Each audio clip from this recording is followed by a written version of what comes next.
अब देखते हैं कि अगर कोई जीडीएस पुट ऑफ हो जाता है तो उसके बाद उसको मिलने वाले सैलरी पर क्या असर होता है। नमस्कार दोस्तों, आज हम लोग ग्रामीण डाक सेवकों को लेकर एक गंभीर मुद्दे पर चर्चा करेंगे। हालांकि जो सीनियर स्टाफ हैं, जो सीनियर ग्रामीण डाक सेवक हैं, उनको ये बात पता होगी, लेकिन जो भी जीडीएस न्यूली अपॉइंट हो रहे हैं उन्हें भी ये सब जानना जरूरी है। हम चर्चा करेंगे जीडीएस के निलंबन, मतलब अगर कोई जीडीएस सस्पेंड हो जाए तो उसे क्या करना पड़ता है, कौन उसे सस्पेंड कर सकता है और सैलरी में इससे क्या फ़र्क पड़ेगा, किस सिचुएशन में जीडीएस को सस्पेंड किया जा सकता है। लेकिन एक बात मैं आपको बता दूं कि जीडीएस के केस में कभी सस्पेंशन का वर्ड यूज़ नहीं किया जाता। मैंने ऐसे ही आपको समझाने के लिए सस्पेंड वर्ड यूज़ किया है, क्योंकि सस्पेंशन आप आसानी से समझ पाएंगे। आगे मैं आपको बताऊंगा कि इसके लिए कौन सा वर्ड है, इसके लिए दूसरा वर्ड है जीडीएस के लिए। सस्पेंड क्यों नहीं यूज़ किया जाता ये भी मैं आपको बताऊँगा, और दोनों में अंतर भी बताऊँगा कि उस वर्ड में और सस्पेंशन के वर्ड में क्या अंतर है। तो आप बने रहिए वीडियो में। उससे पहले फ्रेंड्स, अगर आप इस चैनल पर नए हैं तो चैनल को सब्सक्राइब कर लें, ताकि आने वाले वीडियोस के नोटिफिकेशंस आपको समय पर मिलती रहे। तो चलिए स्टार्ट करते हैं। देखिए, सबसे पहले आपको ये पता होना चाहिए कि ये GDS conduct and engagement rule में रूल नंबर 12 जो है वो जीडीएस के सस्पेंशन से रिलेटेड है। सस्पेंशन इसको नहीं बोलेंगे, इसको बोलेंगे put off duty, PUTOFF। Put off का मतलब होता है कार्यमुक्त, मतलब जीडीएस को पूरी तरह से कार्यमुक्त कर देना। तो ये रूल नंबर 12 में है, ये आपको पता होना चाहिए। अब अंतर समझिए दोनों में कि सस्पेंड क्यों नहीं बोला जाता, पुट ऑफ क्यों बोला जाता है। तो सबसे पहले आपको ये जानना ज़रूरी है कि जो भी गवर्नमेंट एम्प्लॉयज़ है, स्टेट हो या फिर सेंट्रल गवर्नमेंट एम्प्लॉयज़ हो, उनकी 8 घंटे की ड्यूटी होती है और जीडीएस की 4 से 5 घंटे की ड्यूटी होती है। और अगर कोई सेंट्रल गवर्नमेंट ऑफिशियल सस्पेंड होता है तो उसे सैलरी का 50% उसे दिया जाता है। और चूँकि जीडीएस की ड्यूटी मात्र 4 से 5 घंटे की होती है और इसके लिए एक अलग नियम बनाया गया है पोस्टल डिपार्टमेंट द्वारा, तो इनके केस में सस्पेंड जो वर्ड है ये यूज़ नहीं किया जाता, क्योंकि फिर सस्पेंशन का अलग रूलिंग है, वो सिर्फ डिपार्टमेंटल ऑफिशियल्स पर इम्प्लीमेंट होता है, सिर्फ उन्हीं पर लागू होता है। अब समझते हैं कि जीडीएस ऑफिशियल को कौन पुट ऑफ कर सकता है।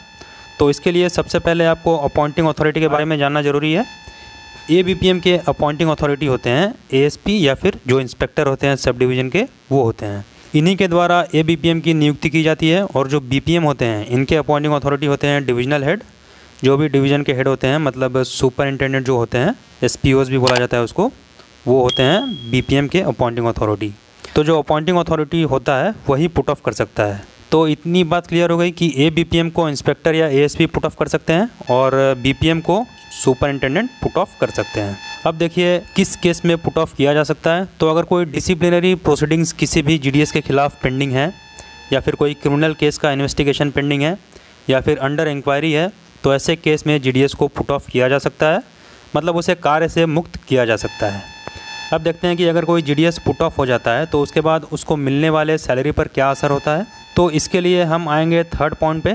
जो भी TRCA या फिर सैलरी उस ऑफिशियल्स को मिलती थी, पुट ऑफ ड्यूटी में उसको उस TRCA का 25% ही मिलेगा, इस बात का ध्यान रखना है। एक बार फिर से सुन लीजिए, जो भी सैलरी जीडीएस को नॉर्मली मिलती है, अगर वो पुट ऑफ हो जाए तो उसको 25% ही मिलेगी, 25% ही मिलेगी। और डिपार्टमेंटल ऑफिशियल्स को 50% मिलती है, मैंने अभी बताया आपको ऊपर। चलिए अब आगे देखते हैं।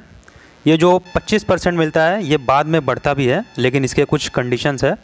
अगर 90 दिन कंप्लीट हो जाता है पुट ऑफ ड्यूटी के बाद, तो 90 दिन के बाद केस रिव्यू किया जाता है अथॉरिटी द्वारा। सिचुएशन के हिसाब से इसको 25% से 50% कर दिया जाता है, और नहीं भी किया जा सकता है, ज़रूरी नहीं है कि 50% होगा ही। और एक बात इसमें गौर करने लायक है, नीचे आप देखिए 4th पॉइंट के जस्ट ऊपर इसमें लिखा है कि अगर जीडीएस ऑफिशियल पर कोई मेजर पेनल्टी लगा दी गई है और टोटल इंक्वायरी कंप्लीट होने के बाद अगर पता चलता है कि मेजर पेनल्टी के लायक सज़ा नहीं दी जानी चाहिए थी, माइनर पेनल्टी से ही काम चल जाता, और अगर माइनर पेनल्टी साबित हो जाता है तो जीडीएस को फुल सैलरी दी जाएगी, फुल TRCA दे दिया जाएगा पूरे पीरियड के लिए। मतलब जब से जीडीएस पुट ऑफ ड्यूटी में था से उसको फुल सैलरी दी जाएगी, अगर माइनर पेनल्टी प्रूव हो जाता है तो।